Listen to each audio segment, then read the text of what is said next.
Matapos naming mag-shower ni Lisa, ay lumabas na siya sa room namin ni Mrs.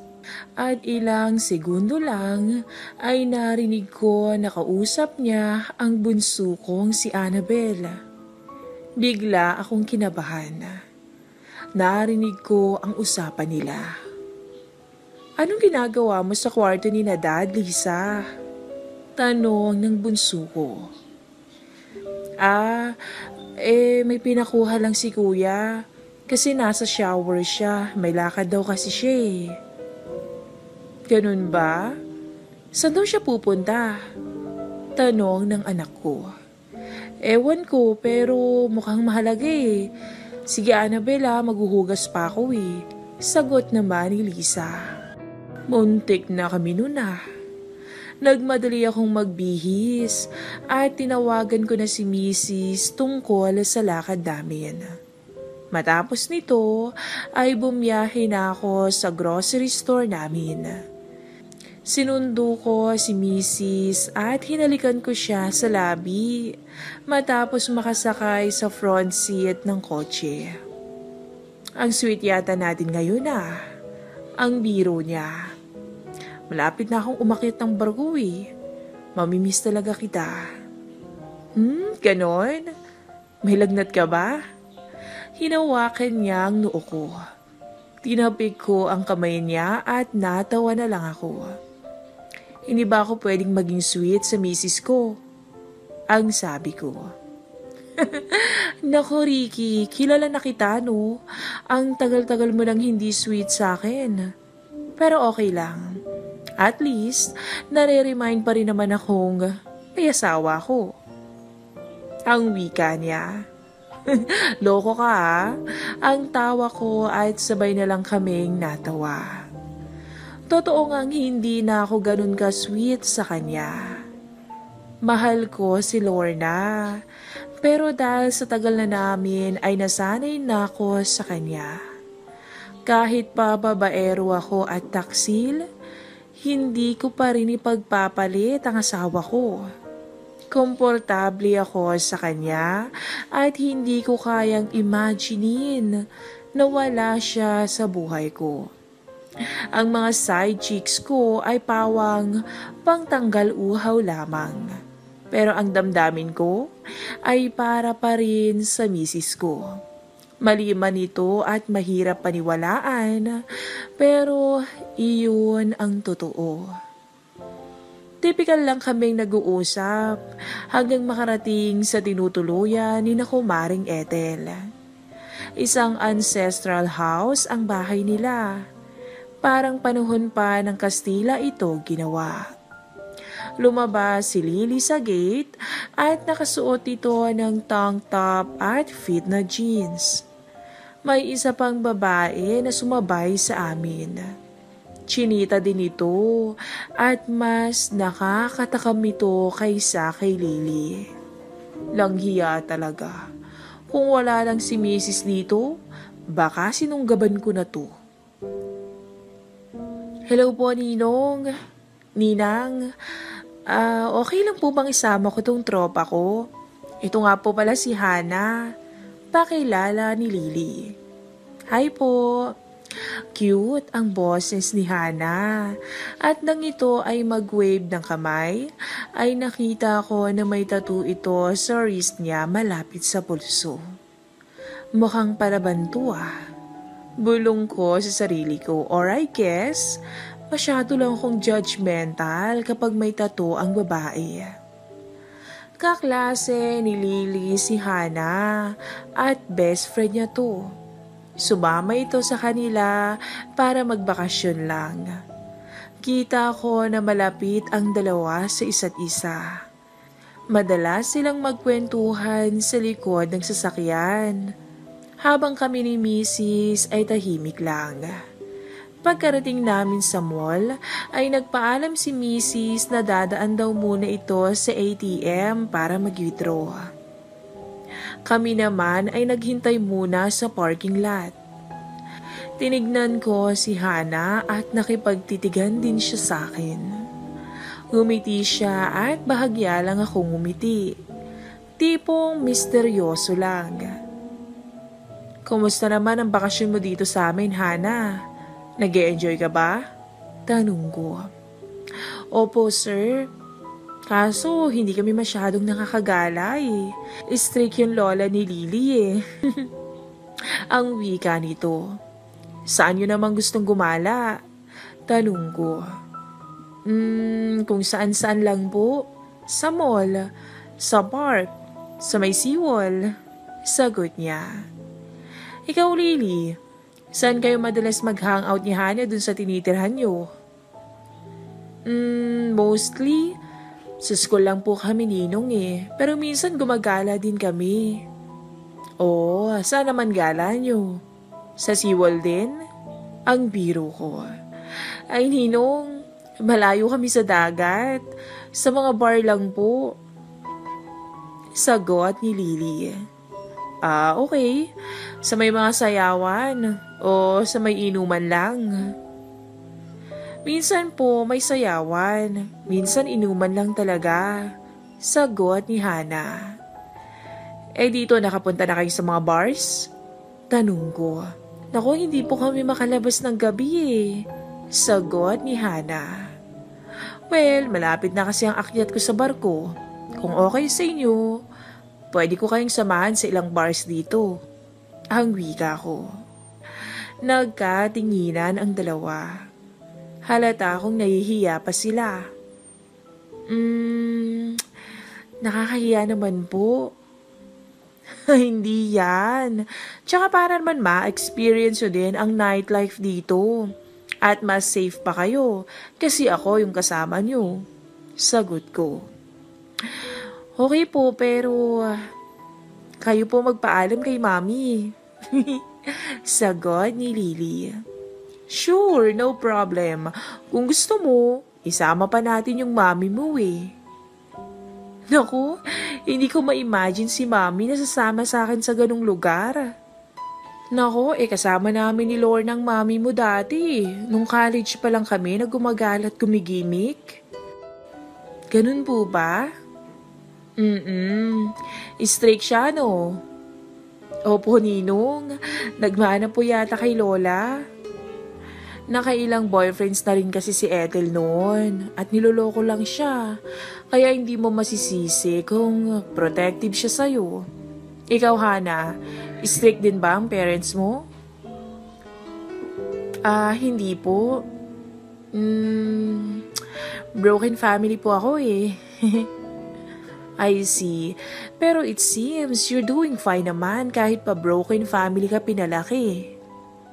Opo, pero minsan sakit din sa ulo. Natural lang yan kasi bata ka pa. Pag dumating ka na sa mature years, magbabago din perception mo sa buhay. Just stay out of trouble though. Pag masyado sa alak, okay? Casual drinker lang po kami ni Lily. Sagot niya. That's good. Bata pa kayo. At magaganda. Kaya mag-ingat kayo palagi. Pulero din pala ninong mo, bes eh. Sabat ni Hana. Ay nako, hindi ako mambobola. If I mean it, totoo yun. Tinitingnan ko si Hana sa mga mata niya. Hindi ko sure, pero feel kong may namumuong something sa aming dalawa. Instinct lang naman, kaya hindi pa rin ako sigurado. Pero Ninong, paano niyo po sasabihin kina Mami at Ninang? Tanong ni Lily. Diskarte ko na yon. Sige po, tapos kayo na rin po manglibre sa amin ha? Aba, mabilis ka. Siyempre naman po, kayo nagyaya di ba bes? Sabay nagtawanan si Lily at Hana. Okay, sige. Pero may limits lang ha. Tight budget ako ngayon eh. Si Ninong kuripot? Anong kuripot? Ako kaya ang pinakamapagbigay na ninong no? Talaga? Di patunayan niyo po. Puro lang kayo yabang eh. Abay lokong bata to ah. At tatlo kaming nagtawanan. Dumating si Lorna at tinanong kung ano ang pinag-uusapan namin at masaya kami. Siyempre, alibay agad ako. Nakalusot naman ito kay Mrs. Nagkatinginan lang kaming tatlo. Nag-ikot kami sa mall at naghanap ng pwede naming irigalo. Sa paglalakad namin, ay napapansin ko ang mga pagsulyap ni Hana sa akin. Noong una ay hindi ko to pinapansin, pero napaka-obvious niya na. Kaya tinitignan ko rin siya. Walang kamalay-malay si Lorna na nag-eye to eye contact kami ng matagal ni Hana. Walang kibuan, pero parang may ibig sabihin ang mga tinginan namin. Nakakagigil siya. Tumingin ako sa labi niya habang nakatingin siya sa akin. Pinaikot-ikot niya ang buhok niya sa kanyang hintuturo habang nakatingin pa rin sa akin. Mukhang palaban nga tong si Hana. Nasa ladies clothes area kami at nasa huli kami ni Hana. Makakapal ang nakatakip ng mga damit sa paligid, kaya hindi kami kita ni Hana bukod sa upper body namin. Pumwesto ko sa likod niya at bumulong. Panay tingin mo sa akin na.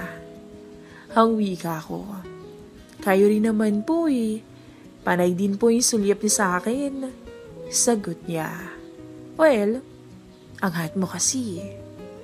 Hindi siya umimik at pasimple kong hinawakan ang bewang niya.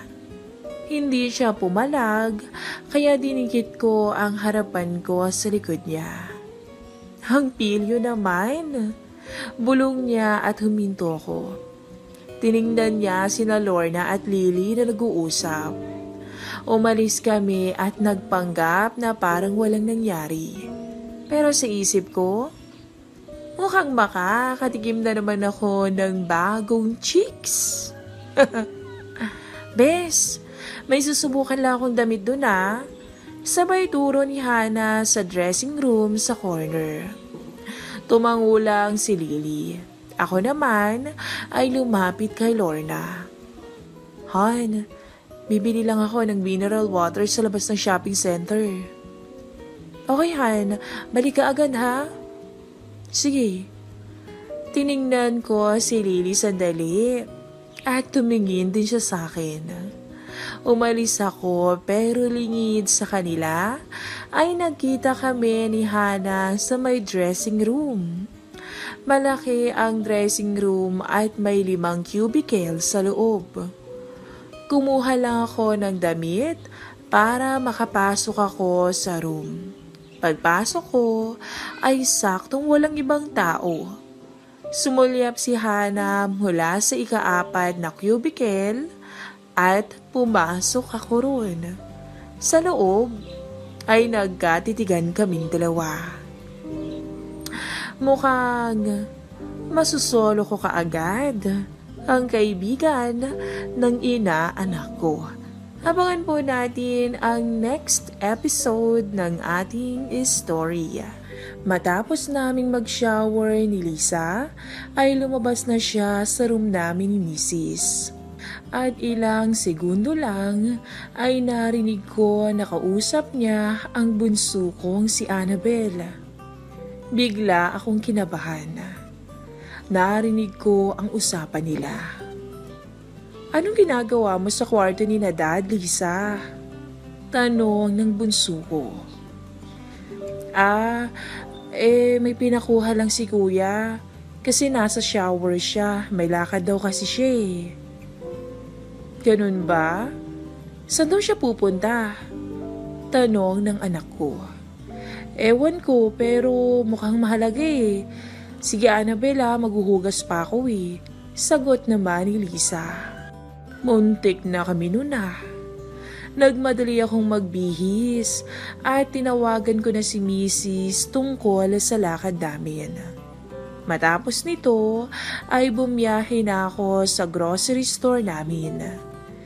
Sinundo ko si Mrs. at hinalikan ko siya sa labi matapos makasakay sa front seat ng kotse. Ang sweet yata natin ngayon ah. Ang biro niya. Malapit na akong umakyat ng barko eh. Mamimiss talaga kita. Ganon? May lagnat ka ba? Hinawakan niya ang noo ko. Tinapik ko ang kamay niya at natawa na lang ako. Hindi ba ako pwedeng maging sweet sa misis ko? Ang sabi ko. Naku Ricky, kilala na kita no? Ang tagal-tagal mo nang hindi sweet sa akin. Pero okay lang.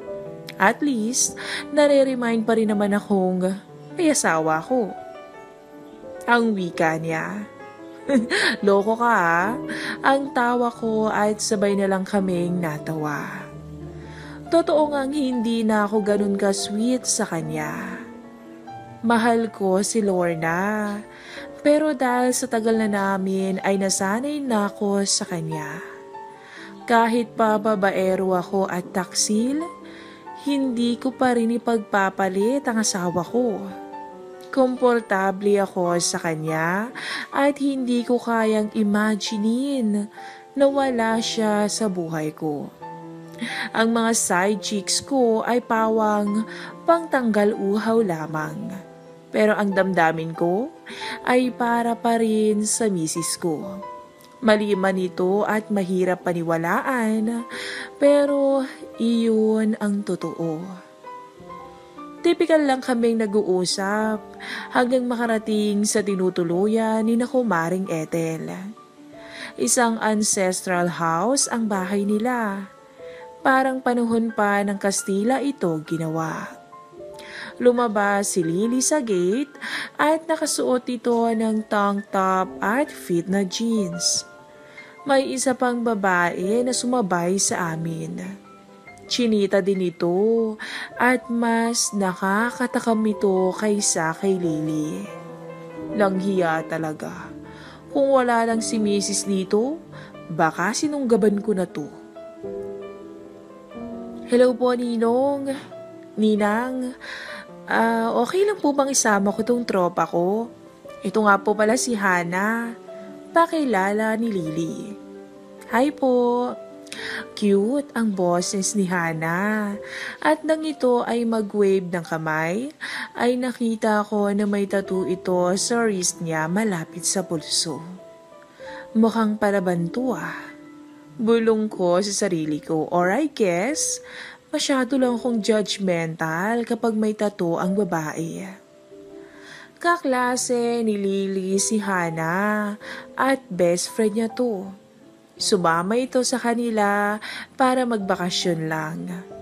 Kita ko na malapit ang dalawa sa isa't isa. Madalas silang magkwentuhan sa likod ng sasakyan. Habang kami ni Mrs. ay tahimik lang.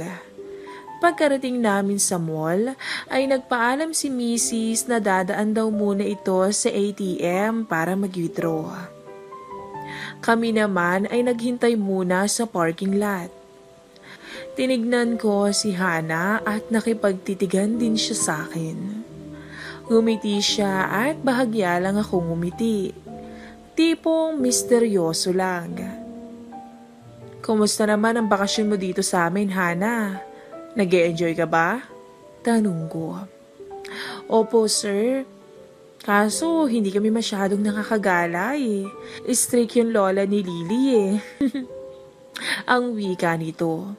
Saan nyo namang gustong gumala? Tanong ko. Kung saan-saan lang po. Sa mall, sa park, sa may seawall. Sagot niya.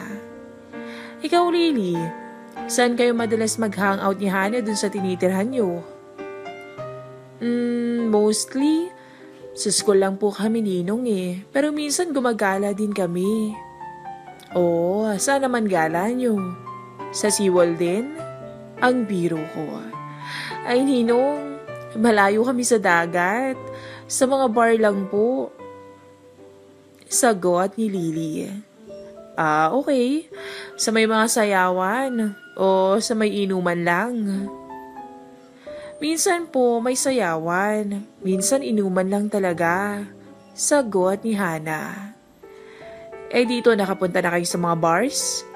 Tanong ko. Naku, hindi po kami makalabas ng gabi eh. Sagot ni Hana. Well, malapit na kasi ang akyat ko sa barko. Kung okay sa inyo, pwede ko kayong samahan sa ilang bars dito. Ang wika ko. Nagkatinginan ang dalawa. Halata akong nahihiya pa sila. Nakakahiya naman po. Hindi yan. Tsaka para naman ma-experience nyo din ang nightlife dito. At mas safe pa kayo kasi ako yung kasama nyo. Sagot ko. Okay po pero kayo po magpaalam kay mami. Sagot ni Lily.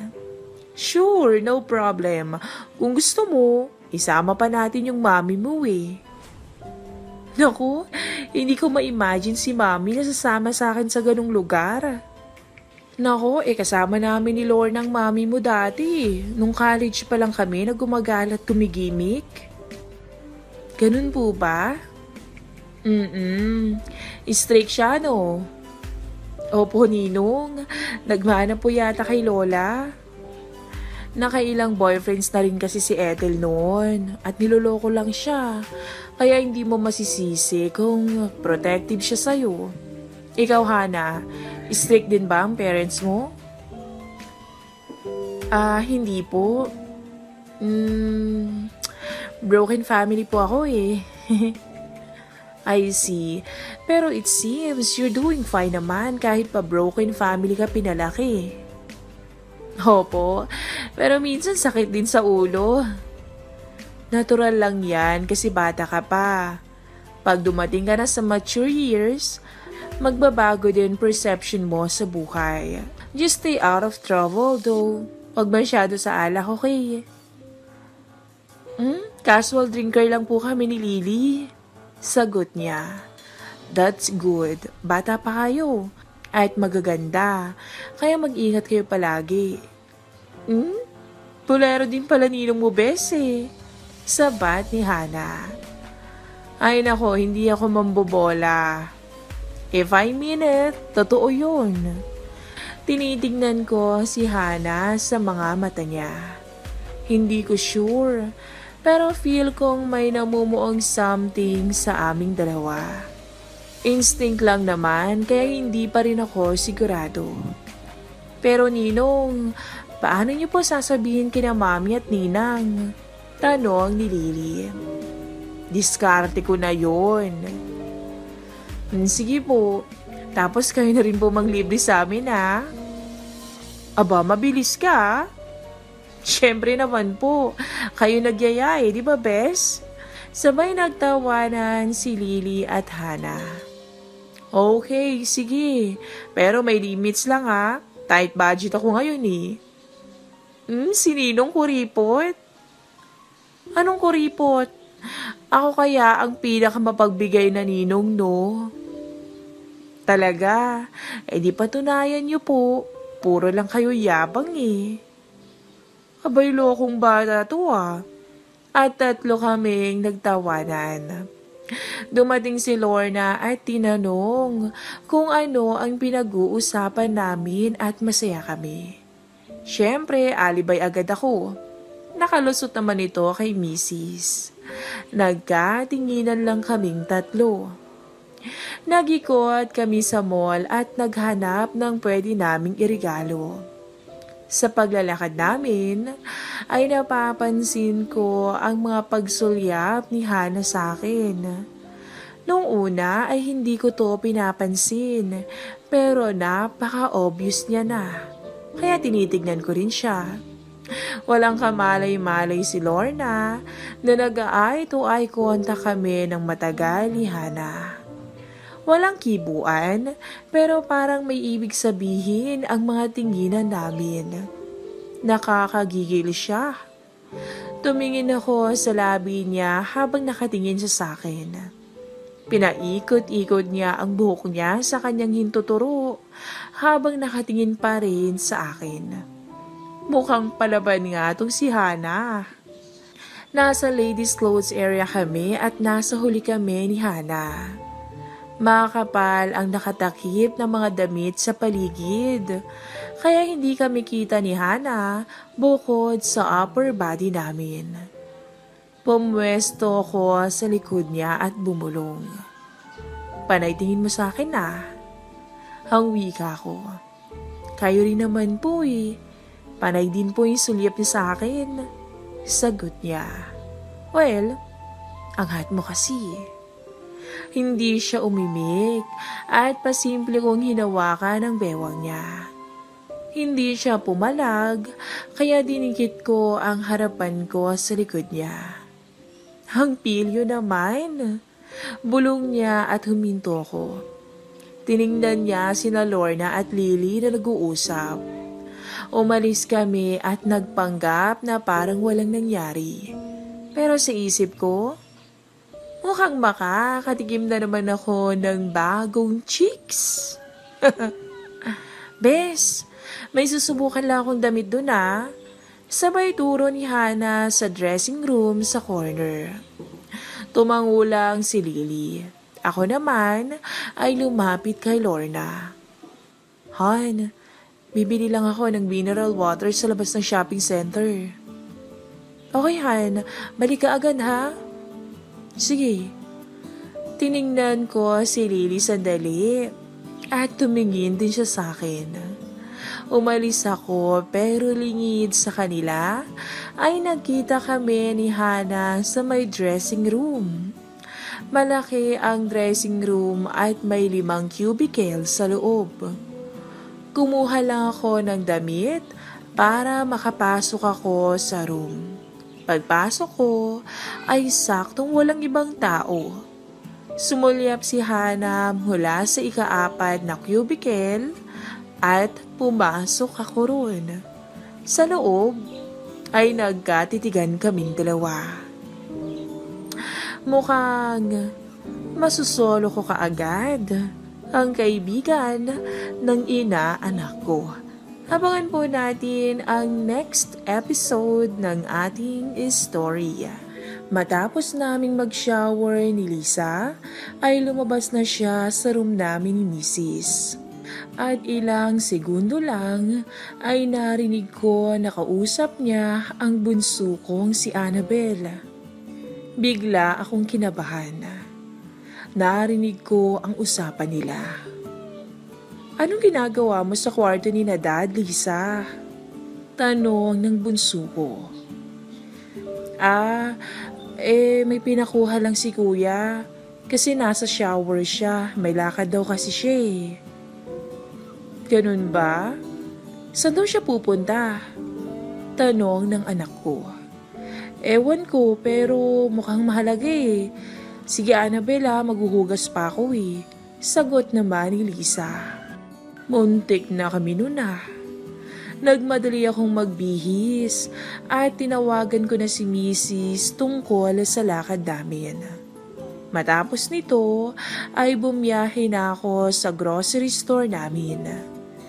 Sinundo ko si Mrs. at hinalikan ko siya sa labi matapos makasakay sa front seat ng kotse. Ang sweet yata natin ngayon ah. Ang biro niya. Malapit na akong umakyat ng barko eh. Mamimiss talaga kita. Ganon? May lagnat ka ba? Hinawakan niya ang noo ko. Tinapik ko ang kamay niya at natawa na lang ako. Hindi ba ako pwedeng maging sweet sa misis ko? Ang sabi ko. Naku Ricky, kilala na kita no. Ang tagal-tagal mo nang hindi sweet sa akin. Pero okay lang. At least, nare-remind pa rin naman akong may asawa ko. Ang wika niya. Loko ka ha? Ang tawa ko at sabay na lang kaming natawa. Totoo ngang hindi na ako ganun ka-sweet sa kanya. Mahal ko si Lorna, pero dahil sa tagal na namin ay nasanay na ako sa kanya. Kahit pa babaero ako at taksil, hindi ko pa rin ipagpapalit ang asawa ko. Komportable ako sa kanya at hindi ko kayang imaginein na wala siya sa buhay ko. Ang mga side chicks ko ay pawang pangtanggal uhaw lamang. Pero ang damdamin ko ay para pa rin sa misis ko. Mali man ito at mahirap paniwalaan, pero iyon ang totoo. Tipikal lang kaming nag-uusap hanggang makarating sa tinutuluyan ni na Kumaring Ethel. Isang ancestral house ang bahay nila. Parang panahon pa ng Kastila ito ginawa. Lumabas si Lily sa gate at nakasuot ito ng tank top at fit na jeans. May isa pang babae na sumabay sa amin. Chinita din ito at mas nakakatakam ito kaysa kay Lily. Langhiya talaga. Kung wala lang si Mrs. dito, baka sinunggaban ko na to.